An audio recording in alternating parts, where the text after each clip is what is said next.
Hello, എല്ലാവർക്കും hi. ഇന്ന് ഞാൻ വന്നിരിക്കുന്നത് സോയ കൊണ്ട് ഒരു 4 മണി പലഹാരവുമായിട്ടാണ്.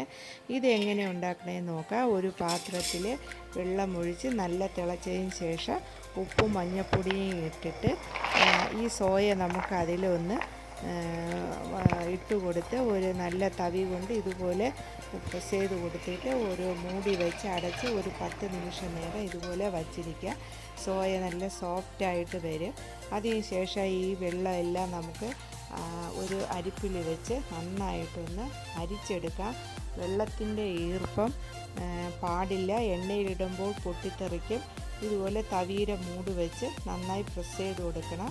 അതിനുശേഷം ഒരു കപ്പ് അരിപ്പൊടിയാണ് ഇട്ട് കൊടുത്തിരിക്കുന്നത്, കോൺഫ്ലവർ മാവ്, ആവശ്യത്തിനുള്ള ഉപ്പ്, 1 സ്പൂൺ മുളക് പൊടി, 1 സ്പൂൺ ഗരം മസാല, ചിക്കൻ മസാല ഇട്ടാലും നല്ല ടേസ്റ്റ് ആയിരിക്കും. അതിനുശേഷം 1 സ്പൂൺ ഓയിലാണ് ഒഴിച്ചു കൊടുത്തത്. ഓയിൽ ഒഴിച്ചു കൊടുക്കുന്നത് ഈ മസാല എല്ലാം സോയയിൽ പിടിക്കാൻ വേണ്ടിയിട്ടാണ്. പിന്നെ ഇട്ട് കൊടുത്തത് ഇഞ്ചി വെളുത്തുള്ളിയുടെ പേസ്റ്റാണ്.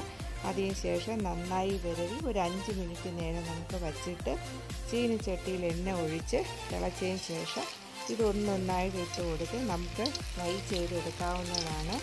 ഇത് 4 മണിക്ക് നമുക്ക് സ്നാക്സായിട്ട് ഉപയോഗിക്കാം, ചപ്പാത്തിയുടെ കൂടെയും ഉപയോഗിക്കാം. സോയ നല്ലതാണ്, നമ്മുടെ ശരീരത്തിന് ആവശ്യത്തിനുള്ള പ്രോട്ടീൻ നിറയെ തരുന്നതാണ്.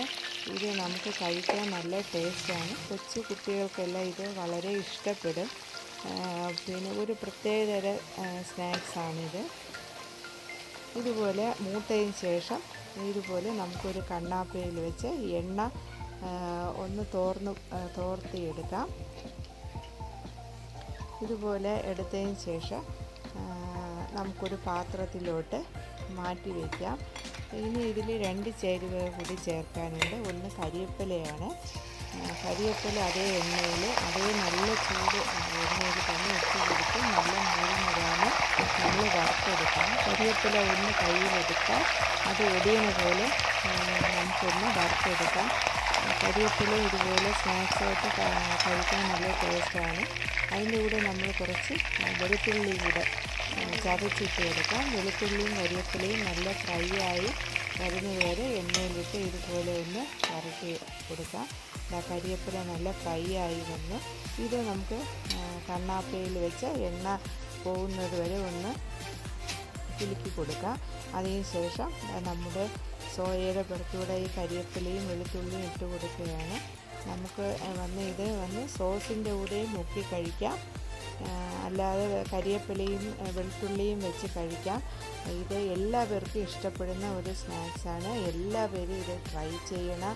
എല്ലാവരും എനിക്ക് സപ്പോർട്ട് ചെയ്യണം.